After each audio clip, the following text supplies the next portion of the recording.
Welcome! Thanks for joining us on our continuing journey of theatrical exploration that we call the 3x3 Online Theater Challenge. I'm Bethany Stillion of Rough Magic Shakespeare Company, and our tech wizard making the magic happen is the marvelous Mike Palau. Our purpose is threefold. One, to allow theater artists, playwrights, directors, and actors to keep their skills sharp and creative juices flowing. And two, continue doing the live performances that are their life's blood during this unprecedented time in a world where live in-person theater has been indefinitely suspended. And three, to give you, the theater lovers, the new live explorations of the human experience that have been a foundation of human civilization as long as there have been humans. That's right, I said it. Save live theater, save the world. You can get involved. You can follow us on Facebook at Rough Magic Shakespeare Company to submit prompts, make requests, and be the first to know about upcoming events. If you're an actor or director or playwright, message us for more info about how to get involved. Check out our YouTube channel, please. Our next 3x3 will be streaming to you live via YouTube, so that's our new home. Please subscribe there for exclusive content you won't find on Facebook. A simple click will help us so much in our quest for sponsors, and of course to support us directly and support our theater artists in these challenging times and bring more live theater events like this to life. Please consider donating at paypal.me/roughmagicshakes, and you can find that link on Facebook, on YouTube, on every video on YouTube, or message me and I'll send it to you. Tonight's event is our first ever by request Shakespeare Expo that we're calling Great Shakes. We put out a call for audience requests for scenes, soliloquies, and sonnets by Shakespeare, whether favorites that you just can't get enough of, or especially we were interested in lesser known moments you may not see often enough. We drew together a company of 9 actors, that's 3 by 3, see what we did there, to bring these requests to life. So speak the speech, I pray you, Hamlet dares us, and we dare answer. First to speak are Timothy Richardson and Jamila Turner as Petruchio and Kate from Taming of the Shrew, directed by the redoubtable Beau Wade. Timothy is an Atlanta-based actor, writer, and filmmaker. He was nominated for Best Actor at the Atlanta Black Theater Festival for his breakout performance in Somewhere in Summersville. He loves theater and is so excited to be performing Shakespeare, and we are delighted to have him. Jamila Turner hails from Auburn, Alabama. She's returning to us, and we're just overjoyed to have her back. During the lockdown, she says she's been entertaining herself by playing with my cat, Huey P. Newton Turner. He's my Black Panther, she says. Working with my acting teacher, Victor Love. He is awesome, she says. Yes, he is. And reading because it is fundamental, and praying it up because God is worthy. Yes, he is. And now, Shakespeare tells us journeys end in lovers' meeting. But sometimes that's just the beginning of a wild ride. It's the beginning of tonight's wild ride as we meet Kate and Petruchio from The Taming of the Shrew.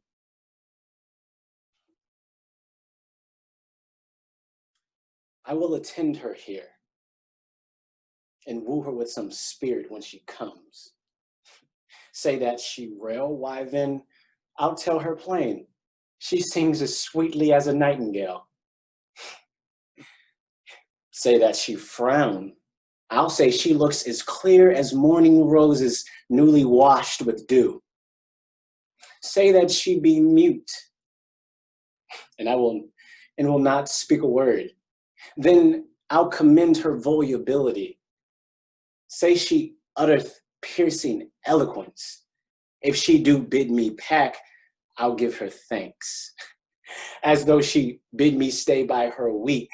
If she denied to wed, I'll crave the day when I shall ask the bands when be married.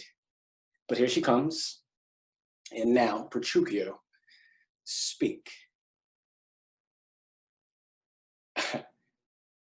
Good morrow, Kate, for that's your name, I hear. Well, have you heard, but something hard of hearing. They call me Katerina that do talk of me.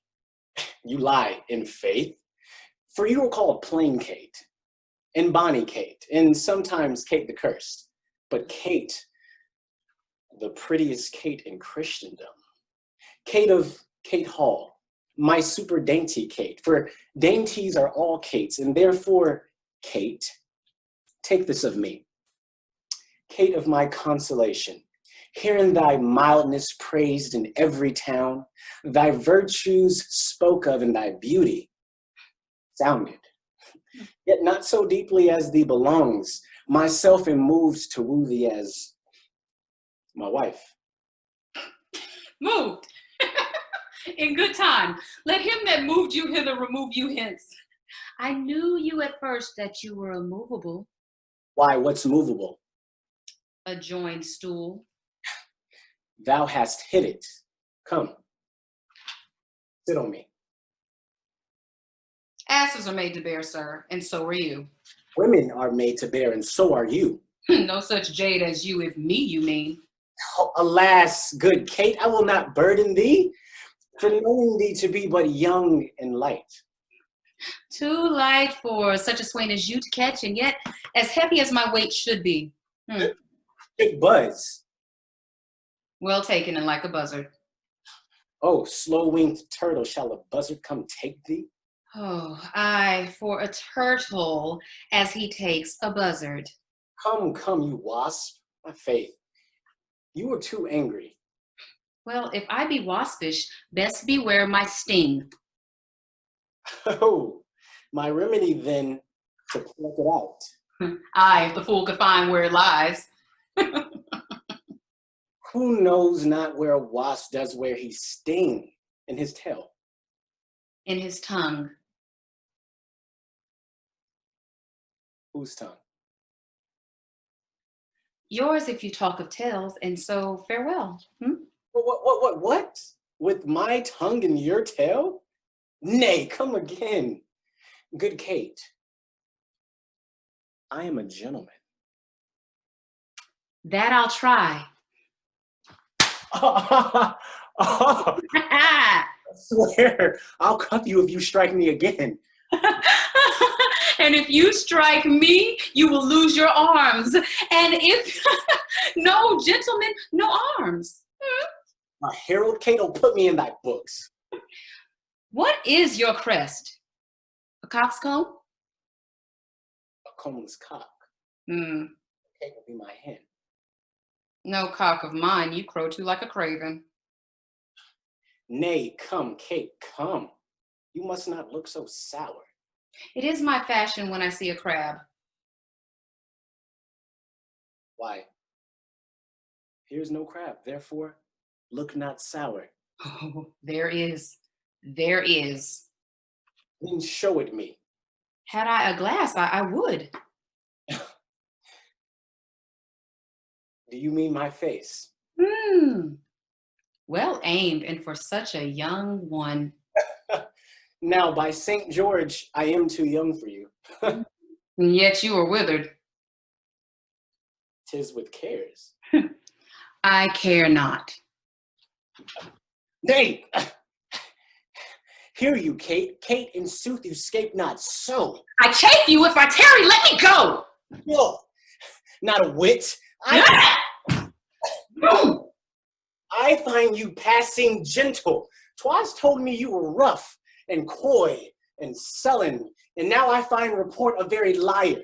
For thou art pleasant, gamesome, passing courteous, but slow in speech, yet sweet as springtime flowers. Thou canst not frown, thou canst not look askance, nor bite the lip as angry wenches will, nor hast thou pleasure to be cross in talk, but thou with mildness entertainst thy wooers.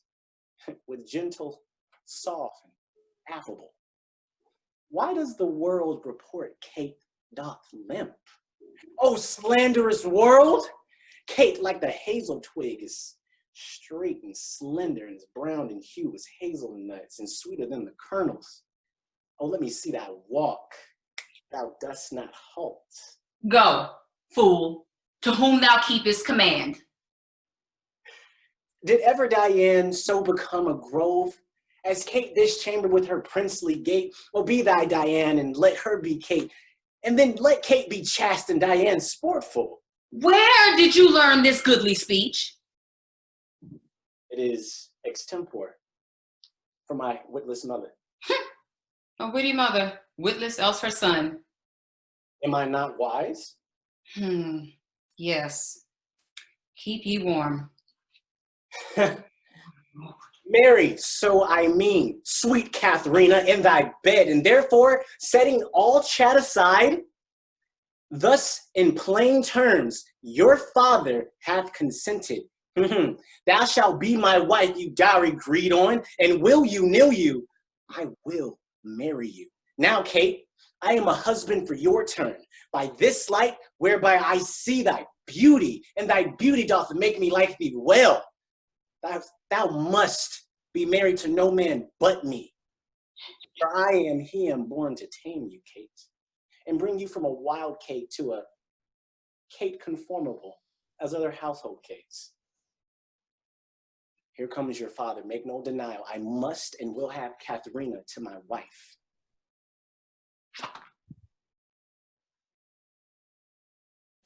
And that was Timothy Richardson and Jamila Turner as Petruchio and Kate from Taming of the Shrew. Next up is Joey Pellegrino with a much requested moment from King Lear, directed by Betty Mitchell. Joey is a Palm Coast, Florida-based actor. I haven't really minded, he says, spending this much quarantine time at home in my room, but we've noticed he seems to be making a habit of emerging to lend his gifts to our 3x3s, and we are happy to lure him out, if only virtually. Shakespeare had a deal to say about parenting. Scholars snipe about whether he wrote this or not, but either way it seems apt. The voice of parents is the voice of gods, for to their children they are heaven's lieutenants. Careful, careful parents, what orders you convey. Here's Edmund from King Lear.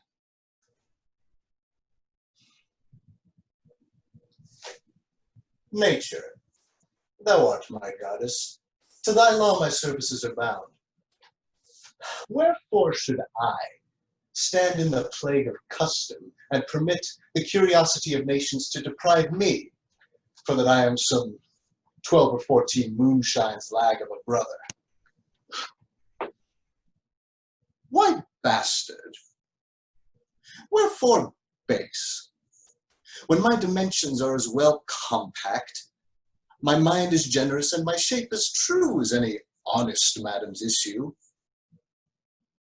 Why brand they us with base, with baseness, bastardy, base, base, who in the lusty stealth of nature take more composition and fierce quality than doth within a dull, stale, tired bed go to the creating a whole tribe of fops got between asleep and wake. Well then, legitimate Edgar, I must have your land. Our father's love is to the bastard Edmund as to the legitimate. Fine word, legitimate. Well, my legitimate. If this letter speed and my invention thrive, Edmund the base shall top the legitimate. I grow, I prosper. Now, gods, stand up for bastards.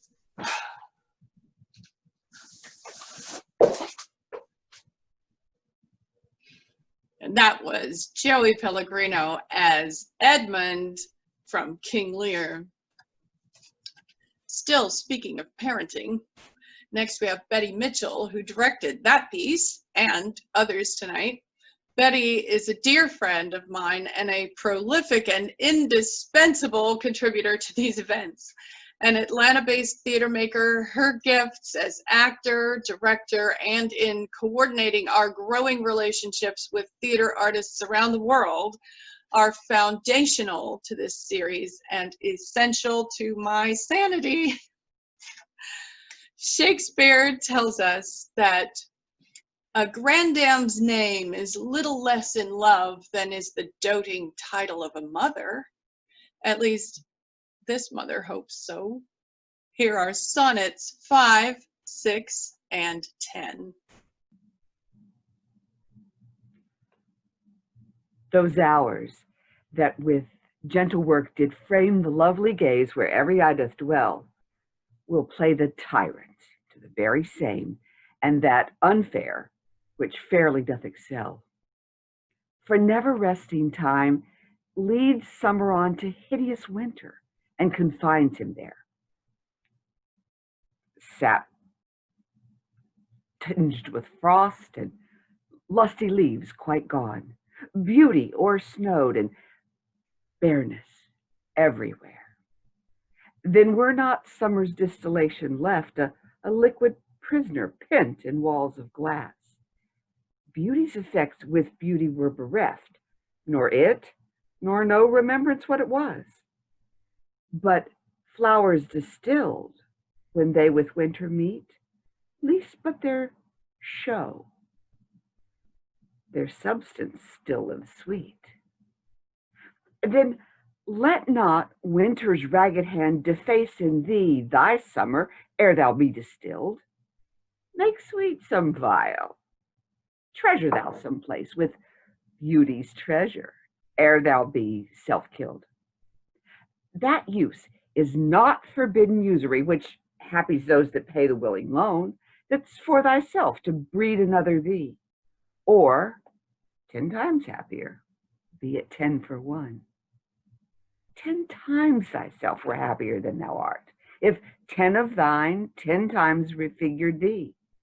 Then what could death do if thou shouldst depart, leaving thee living in posterity? Be not self-willed, for thou art much too fair to be death's conquest and make worms thine heir.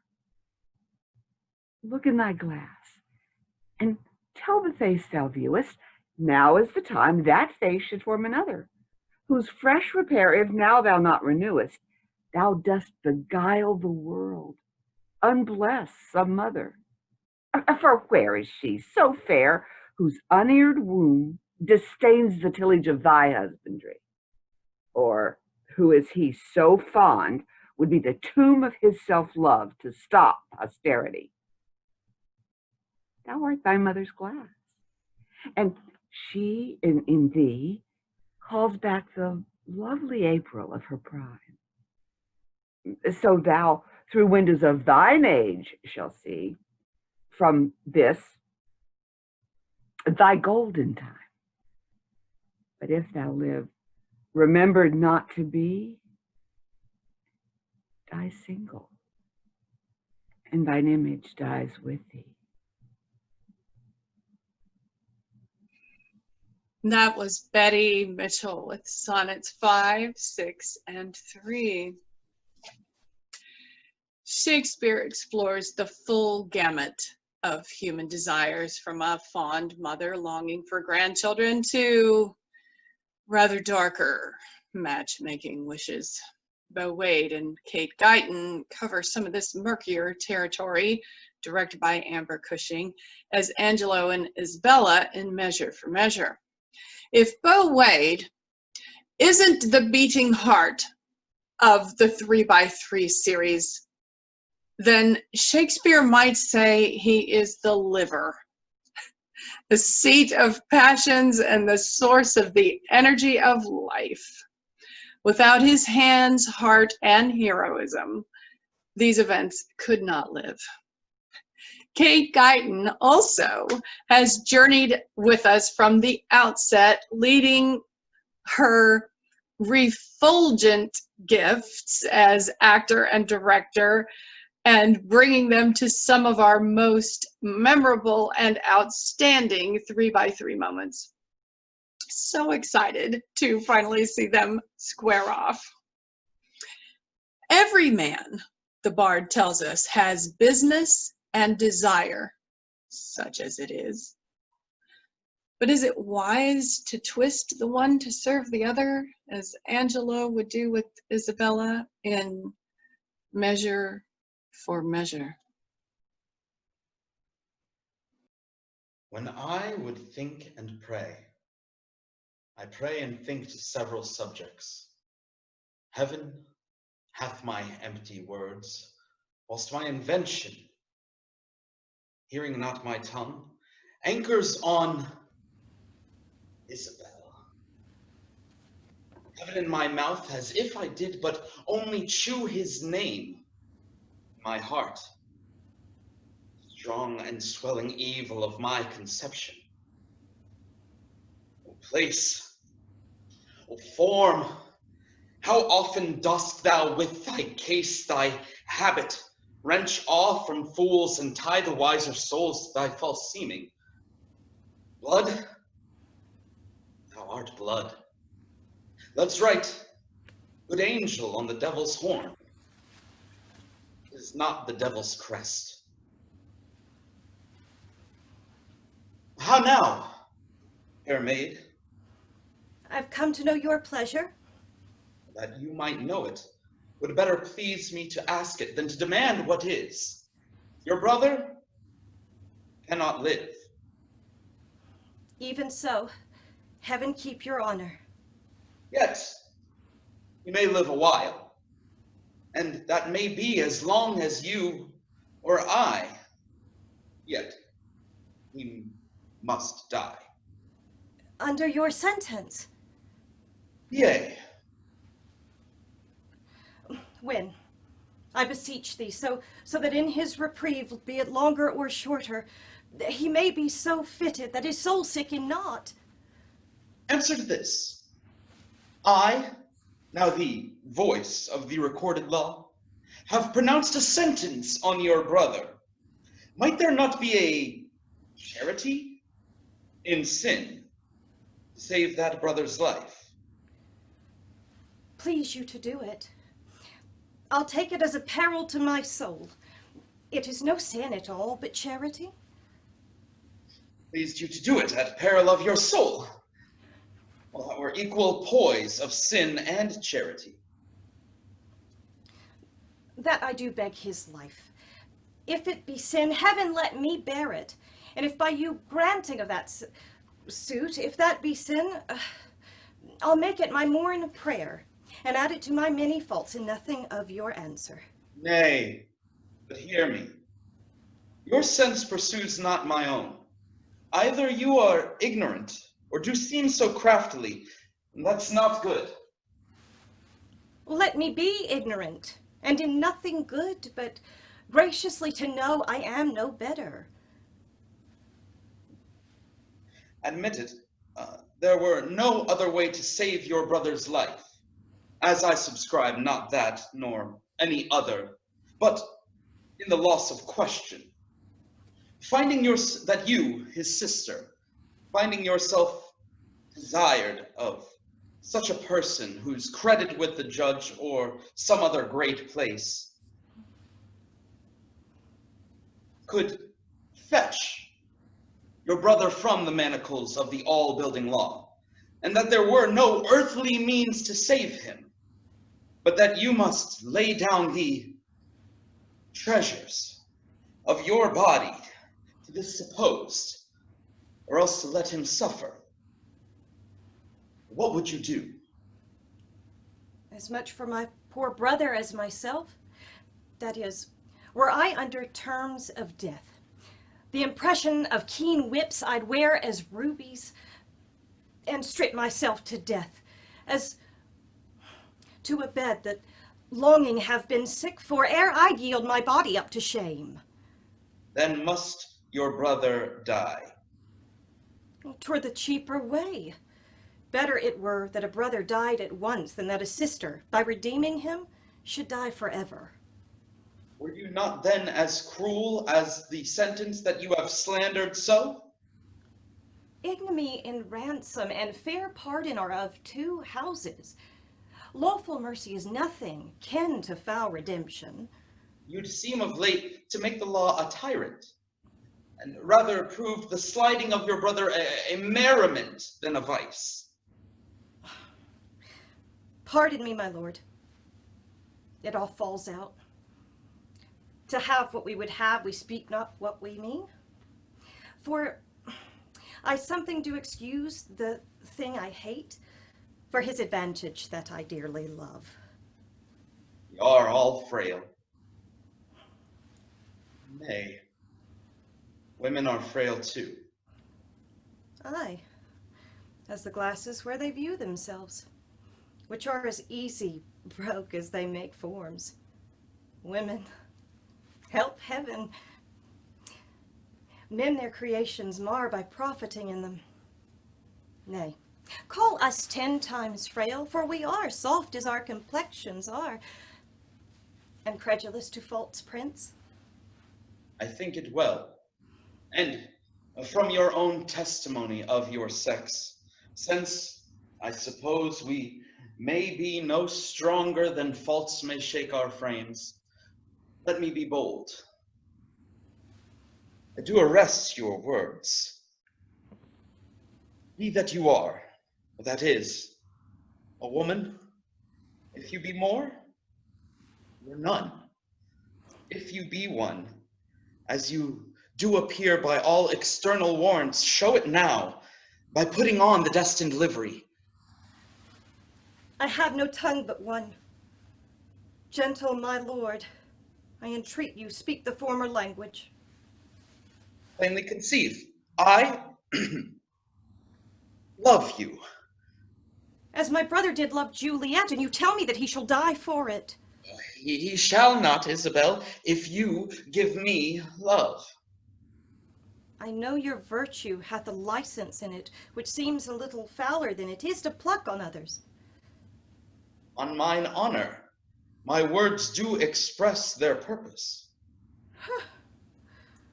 Little honor to be much believed, and most pernicious purpose. Seeming. I will proclaim thee, Angelo.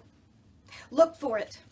Sign a present pardon for my brother, or with an outstretched throat I'll tell the world aloud what man thou art. Who will believe thee, Isabel? My unsoiled name, the austereness of my life, my vouch against you, and my place in the state will so your accusation overweigh that you shall stifle in your report and smell of calumny. I have begun, and now I give my sensual race the rein. Make thy consent to my sharp appetite. Lay by all nicety and prolixious blushes that banish who what they do sue for.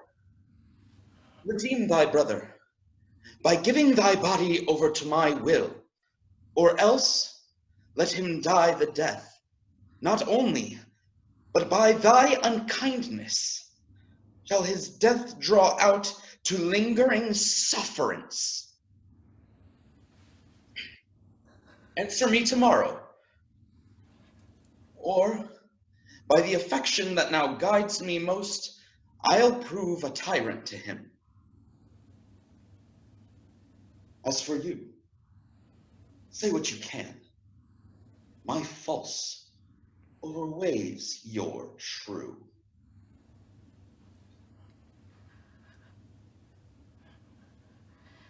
To whom should I complain? Did I tell this, who would believe me? Oh, perilous mouths that one and the self-same tongue either condemnation or approve, bidding the law make curtsy to their will, hooking both right and wrong to the appetite, to follow where it draws. all to my brother. Yet he is fallen by prompter of the blood. Yet hath he in him such a mind of honor, that had he 20 heads to tender down on 20 bloody blocks, he'd yield them up before his sister should her body stoop to such abhorred pollution. So, Isabel, live chaste, and brother die. More than our brother is our chastity. I'll tell him yet of Angelo's request, and fit his mind to death for his soul's rest.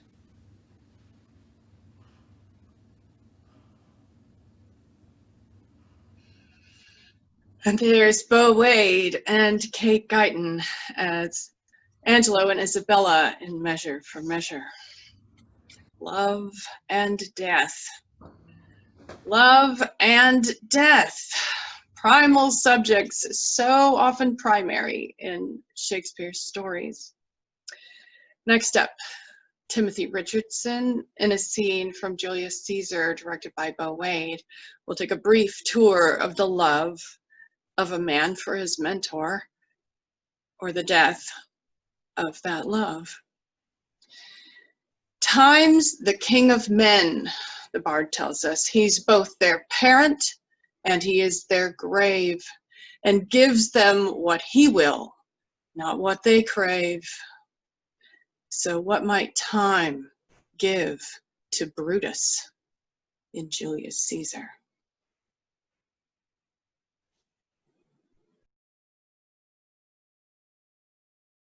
It must be by his death.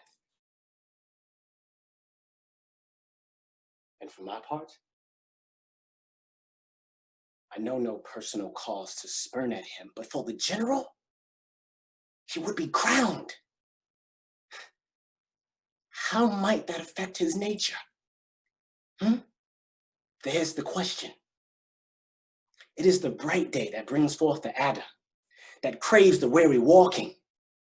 Crown him that? Then I grant we put a sting in him that at his will he may do danger with. The abuse of greatness is when it disjoins remorse from power. And to speak truth of Caesar? Well, I have not known when his affection swayed more than his reason. But 'tis common proof that loudliness is a young ambition's ladder. Well, until upward, the climber climbs. But once he attains the utmost round, he then, unto that ladder, turns his back, looks to the clouds, scorning the base degrees by which he did ascend. So Caesar may, then lest he may prevent. And since the quarrel bears no color for the thing that he is, fashion it thus. That what he is, augmented, would run to these and these extremities. Therefore, think of him as a serpent's egg, which hatched would, as in his kind, grow mischievous and kill him in the shell.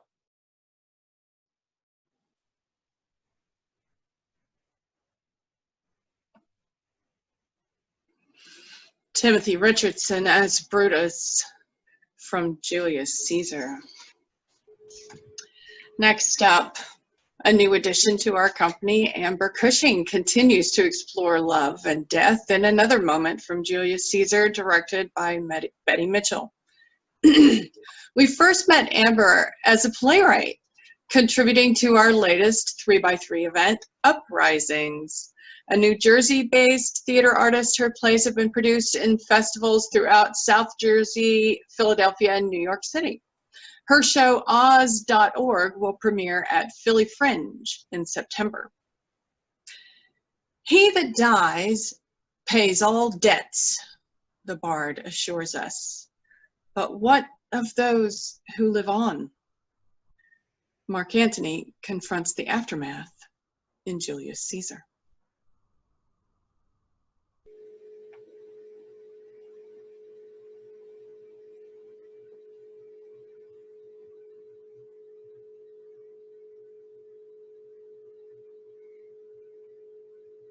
If you have tears, prepare to shed them now.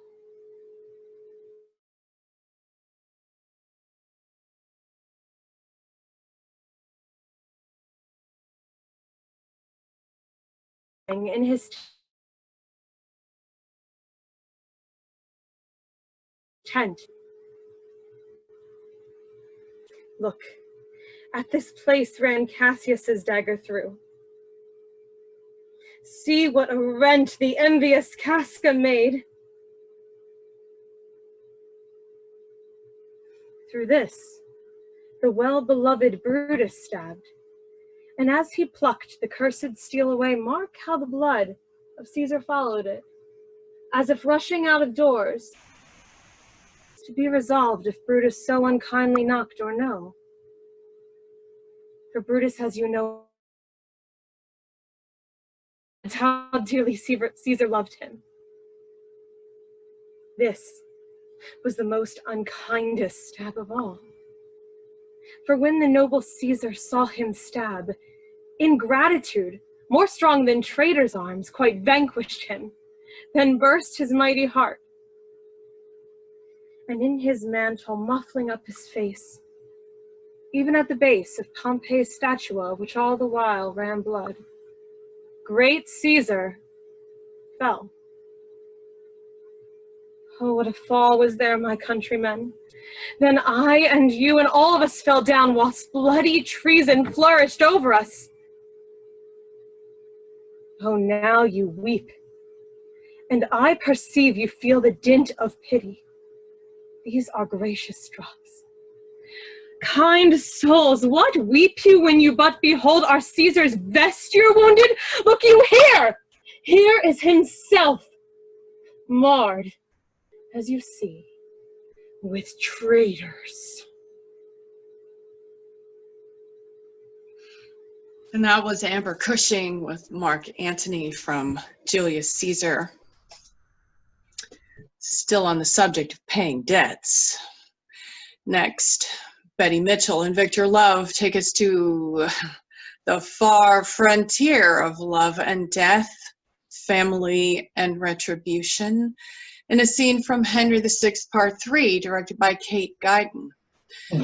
Victor Love first attracted international acclaim for his debut role in the film Native Son. His enduring career has since ranged wildly through film, TV, and live theater.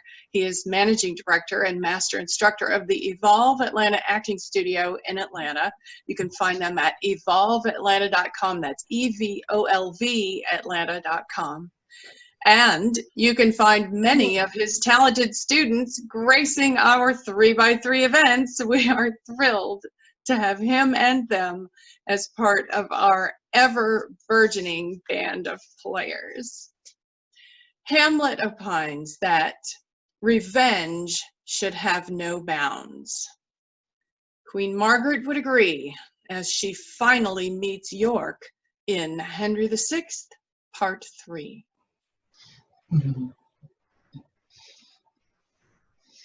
Brave warriors, Clifford and Northumberland, come. Make him stand upon this molehill here, that rotted mountains with outstretched arms, yet parted but the curtain with his hand. What? Was it thou that would be England's king? Was thou that revelled in our parliament and made a preachment of your high descent? Where are your mess of sons to back you now? the wanton Edward and the lusty George? And where's that valiant crookback prodigy, Dickie, your boy that with his grumbling voice was wont to cheer his dad in mutinies? And with the rest, where is your darling Rutland? Look, York, I stained this napkin with the blood that Clifford, with his valiant rapier's point, made issue from the bosom of the boy. And if thy eyes can water for his death, I give thee this, to dry thy cheeks withal. Alas, poor York, but that I hate thee deadly, I should lament thy miserable state. I prithee, grieve to make me merry, York. What? Hath thy fiery heart so parched thine entrails that not a tear can fall for Rutland's death? Why art thou patient, man? Thou shouldst be mad, and I, to make thee mad, do mock thee thus.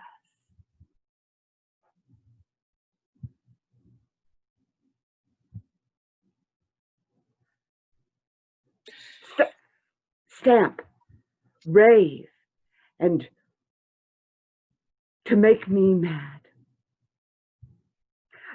Thou wouldst be feed, I see, to make me sport.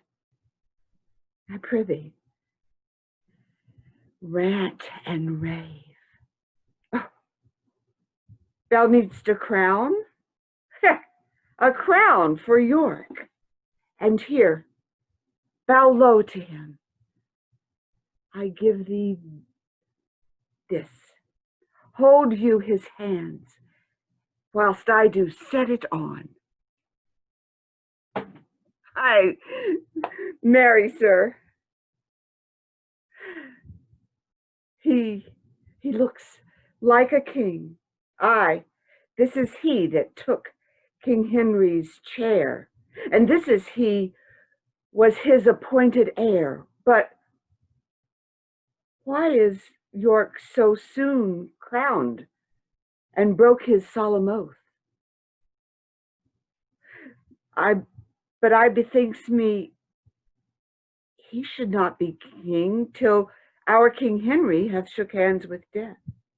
What, wilt thou pale thy head in Henry's glory and rob his temples of their diadem? No, no. I will not rest while this beloved Henry is displaced. 'Tis so unpardonable a fault. Off with his crown, and with his crown his head. And whilst we breathe, take time to do him dead.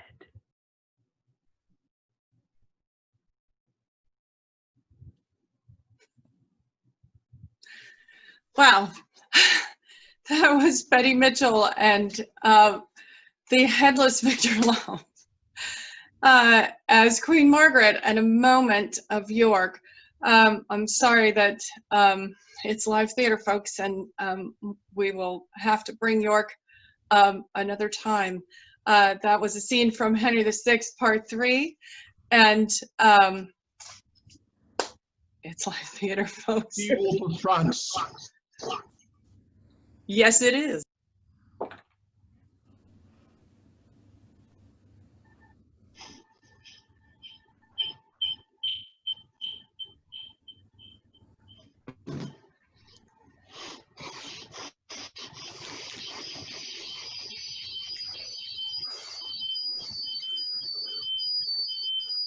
She Wolf of France.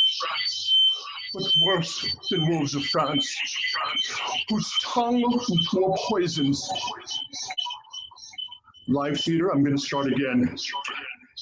My other device is on.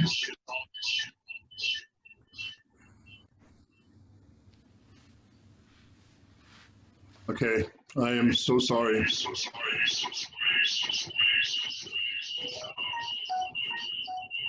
Betty, can you come back on, please?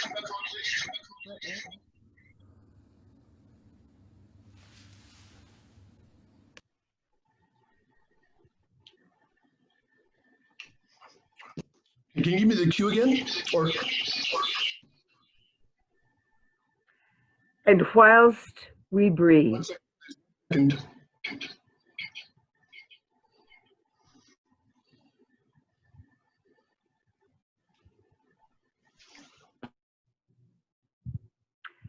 and whilst we breathe, take time to do him dead.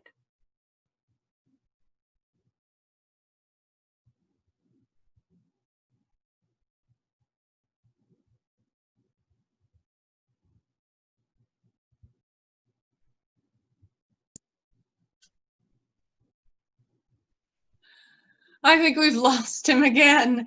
I'm so sorry, folks. This is the first time this has ever happened, and I'm desperately sorry that we won't be able to share that, but we are going to move on and do the next right thing. So, blood in Shakespeare speaks of death, but also of love's passion as well, in the throes of which the bard knows well we often fall foolish, as Olivia from Twelfth Night, brought to us by Kate Guyton with direction from Amber Cushing, will attest. A fool thinks himself to be wise, Shakespeare tells us, but a wise man knows himself to be a fool. And what of the philosophical Olivia from Twelfth Night?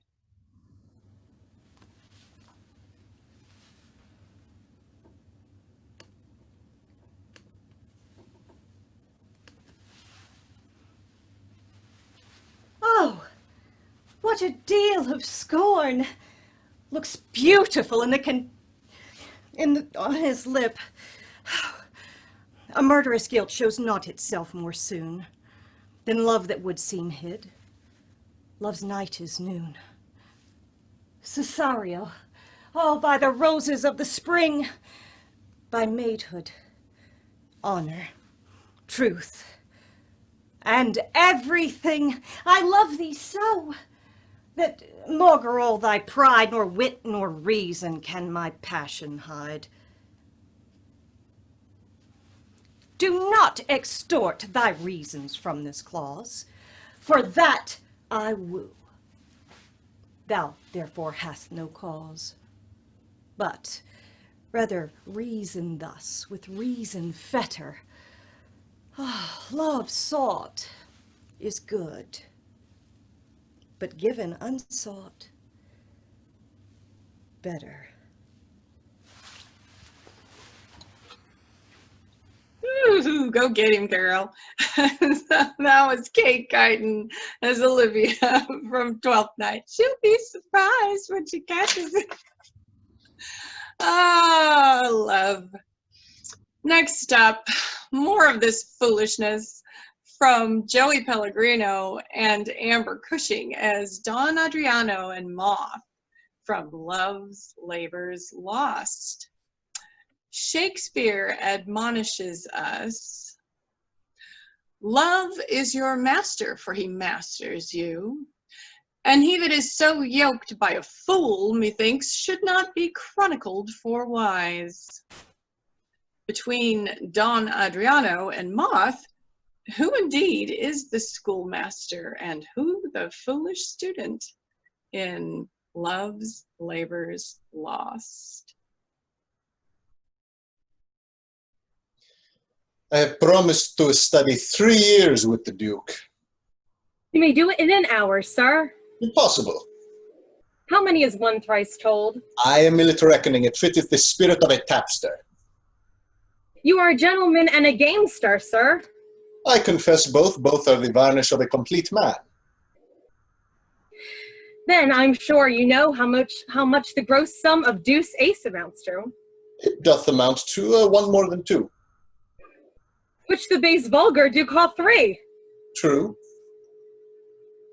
Why, sir, is this such a piece of study? Now here is three studied, ere you'll thrice wink, and how easy it is to put years to the word three, and to study 3 years in 2 words. The dancing horse will tell you. A most fine figure. To prove you a cipher. I will hereupon confess that I am in love. And as it is base for a soldier to love, so I am in love with a base wench. If drawing my sword against the humor of affection could spare me the reprobate thought of it, I would hold desire captive and ransom him to any French courtier for a new devised courtesy. Comfort me, boy. Tell me what other great men have been in love. Hercules, master. Most sweet Hercules. More authority, boy, name more, and sweet my child, when you do, make sure they are men of good repute and carriage. Samson, master, for he was a man of good carriage, great carriage, for he carried the town gates on his back like a porter, and he was in love. Strong jointed Samson, O well-knit Samson. I do excel thee in my rapier, as much as thou didst me in carrying gates. Who was Samson's love, my dear moth? A woman, master. Of what complexion? Of all the 4, or the 3, or the 2, or, well, one of the 4. Tell me precisely what complexion. Of the seawater green, sir. Is that one of the 4 complexions? As I have read it, and the best of them too. Green is the color of lovers, but to have a lover of that color, I think Samson had little reason. Surely it is he affected her for her wit. It was so, sir, for she had a green wit. My love is most immaculate white and red. Most immaculate thoughts, master, are masked under such colors. Define, well-educated infant. My father's wit and my mother's tongue assist me. A sweet invocation of a child, most pretty and pathetical. If she be made of white and red, her faults will ne'er be known. For blushing cheeks by faults are bred, and fears by pale white shown. Then when she fear or be to blame, by this you shall not know. For still her cheeks possess the same which native she doth owe. A dangerous rhyme, master, against the reason of white and red. Boy, I do love this plain country girl I took in the park with the rational hind costard. She deserves well. To be whipped, and yet a better love than my master. Sing for me, boy. My heart grows heavy in love. That's a great marvel, loving a light wench. I say sing. La! And that was Joey Pellegrino and Amber Cushing as Don Adriano and Moth, another much requested piece from Love's Labor's Lost. Love and death and love. The possibilities are endless for Shakespeare, as demonstrated by Rich Lacey as Cerimon, directed by Marissa Glidden, in a scene from Pericles, Prince of Tyre. Originally from Point Pleasant, New Jersey, Marissa Glidden brought her wide-ranging talents to our 3x3 series from the very beginning, from directing and acting to scene and costume design to special effects. Tonight, it's a tour de force of a little bit of all of the above. Rich Lacey calls Hampton, Virginia home. During this pandemic, he says, I've learned that my to-do list grows by 2 every time I complete 1. Well, it's a good thing he's good at doing 2 things at once, like juggling and riding a unicycle. The bard tells us, thou knowest 'tis common, all that lives must die, passing through nature to eternity. But how and when and what comes after? That's the province of Providence and the playwright and Cerimon from Pericles, Prince of Tyre.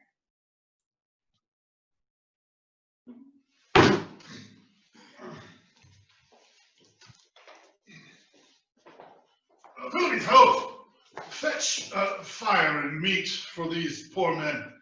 It has been a turbulent and stormy night. I have been in many, but such a night as this till now I ne'er endured. Gentlemen, why do you stir so early? Sir, our lodgings stand bleak upon the sea, shook as the earth did quake. The very principles did seem to rend, and all to topple. Pure surprise and fear made me to quit the house. Your honor has through Ephesus poured forth your charity, and hundreds call themselves your creatures, who by your healing arts have been restored. And not your knowledge, your personal pain, but even your purse still open hath built Lord Cerimon such strong renown as time shall ne'er decay.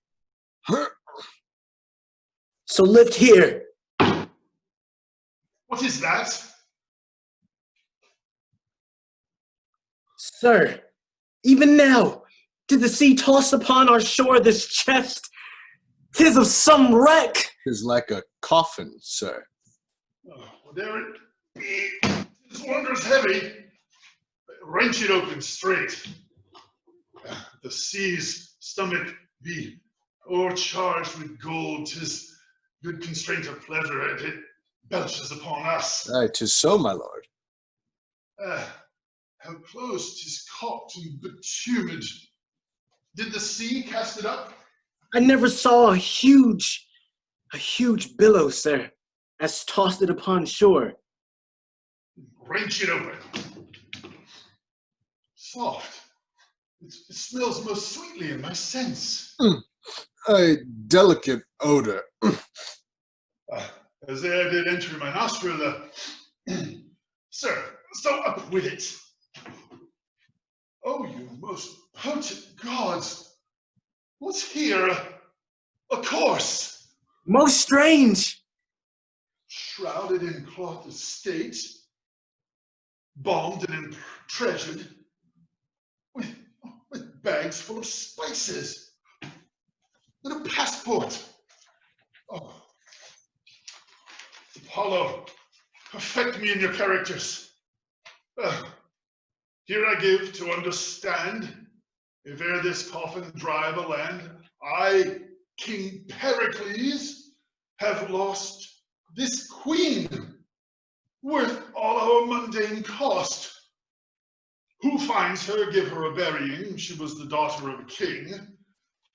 Besides this treasure for a fee, the gods requite his charity. If thou livest, Pericles, thou hast a heart that cracks even for woe.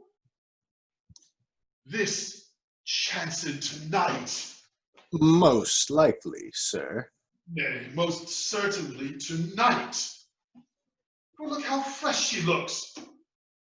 Oh, they were too rough that threw her into the sea.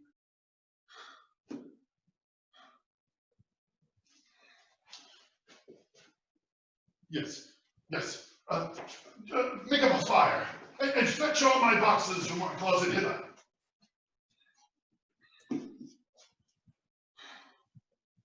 Let's see. Death may usurp on these nature's many hours, and let the fire of life kindle again the oppressed spirits. I heard of an Egyptian that lain dead 9 hours and was by good appliance recovered. Oh, very good. Well done. Well said, the fire and the cloths. The rough and woeful music that we have, cause it to sound, I beseech you. The viol once more, thou stirrest. Oh, thou block. The music there. I pray you, give her air.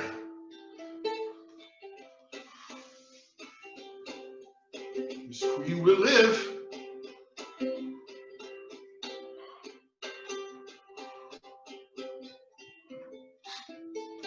nature awakens. Warmth breathes out of her.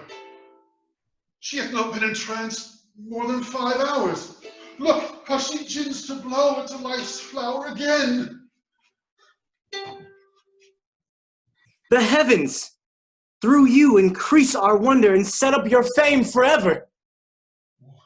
She is alive. Behold. Oh, her eyelids, the cases to those heavenly jewels, which Pericles hath lost, begin to open and part their gates of bright gold. The diamonds of a most praised water do appear to make the world twice rich. Live, and make us weep to hear your fate, fair creature, rare as you seem to be. Oh, dear Diana, where am I? Where is my lord? What world is this? Is this not strange? Most rare, most rare. Hush, hush, my gentle neighbors. Lend me your hands. To the next chamber we bear her. Get linen now. This matter must be looked to. For her relapse is mortal. Come, come, Escapulus, guide us. That was Rich Lacey, a Ceramon with help from Boade, and voices off, Joey Pellegrino, Timothy Richardson, and Marissa Glidden in a scene from Pericles, Prince of Tyre. So, love and death, every kind of death, and every kind of love, as Jamila Turner will explore as Joan Le Pucelle from Henry VI, Part 1. Shakespeare warns us, we cannot hold mortality's strong hand,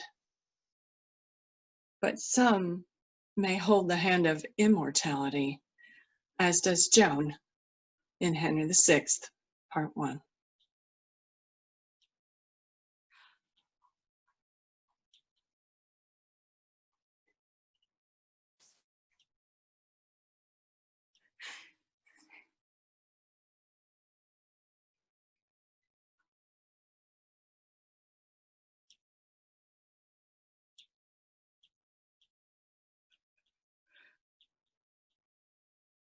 First, let me tell you whom you've condemned. Not me, begotten of a shepherd swain, but issued from the progeny of kings, virtuous and holy, chosen from above by inspiration of celestial grace. I never had to do with wicked spirits, but you, that are polluted with your lust, stained with the guiltless blood of innocence, corrupt and tainted with 1,000 vices. Because you want the grace others have, you judge it a thing straight impossible to compass wonders but by help of devils. No. Misconceived. Joan of Arc hath been a virgin from her tender infancy, chaste and immaculate in very thought, whose maiden blood thus rigorously infused will cry for vengeance at the gates of heaven.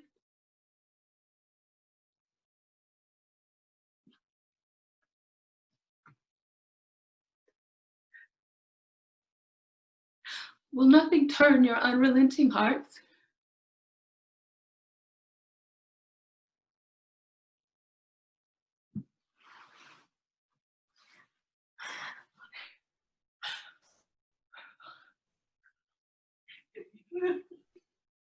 And that was the luminous Jamila Turner as Joan in Henry VI, Part 1.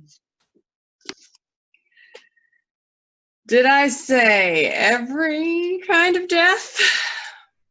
I did, as Victor Love will demonstrate in a moment from Titus Andronicus, directed by Kate Guyton.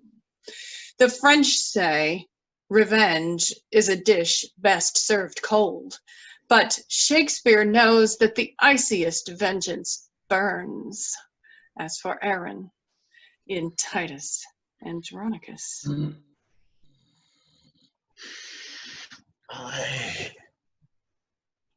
That I had not done 1,000 more. I curse the day, and yet few come within the compass of my curse, wherein I did not some notorious evil, as kill a man, or else devise his death, ravish a maid, or plot the way to do it, accuse some innocent and recuse myself, break the necks of poor men's cattle in the dark, set fire to barns and haystacks in the night, and bid the owners quench them with their tears. Oh, often have I digged up dead men from their graves, and set them at their dear friend's door, even when they almost were forgot, and on their chests, as on the bark of trees, have carved in Roman letters, "Let not your sorrow die, for I am dead."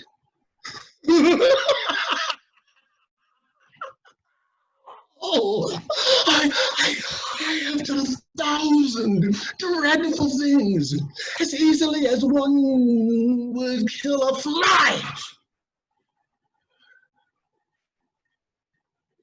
And nothing harms me heartily indeed, but that I cannot do 10,000 more.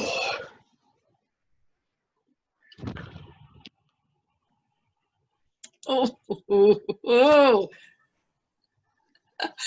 The chilling Victor Love as Aaron from Titus Andronicus. Last, and well, last. Oh, we have Bo Wade as Bottom from A Midsummer Night's Dream. Shakespeare tells us, cowards die many times before their deaths. The valiant never taste of death but once. And then there's Bottom as Pyramus in A Midsummer Night's Dream. Sweet moon, I thank thee for thy sunny beams. I thank thee, moon, for shining so bright, that by thy golden, gracious, glittering gleams, I trust to take of truest Thisbe sight. Oh, but stay! Oh, spite! But mark, poor knight! Oh, eyes, do you see? How can it be? Oh, dainty duck! Oh, dear! Approach, ye furies fell!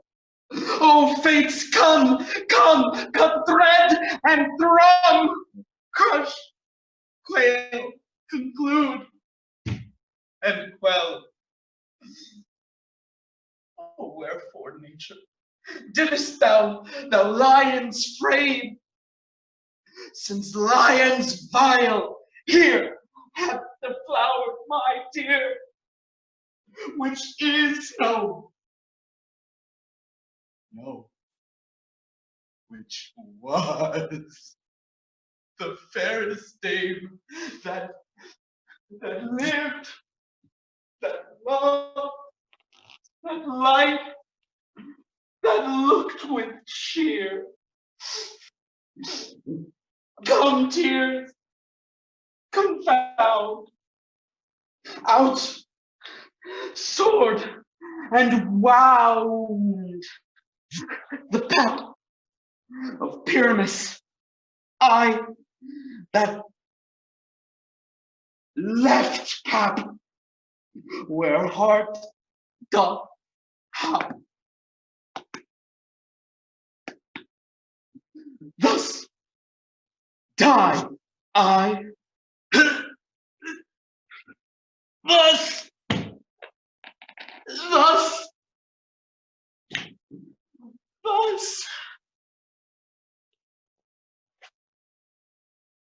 now am I dead? Now am I fled? Oh, my soul is in the sky. Tongue, lose thy life. Moon, take thy flight. Now, die.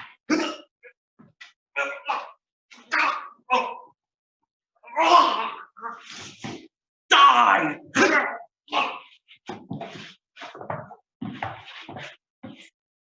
Die.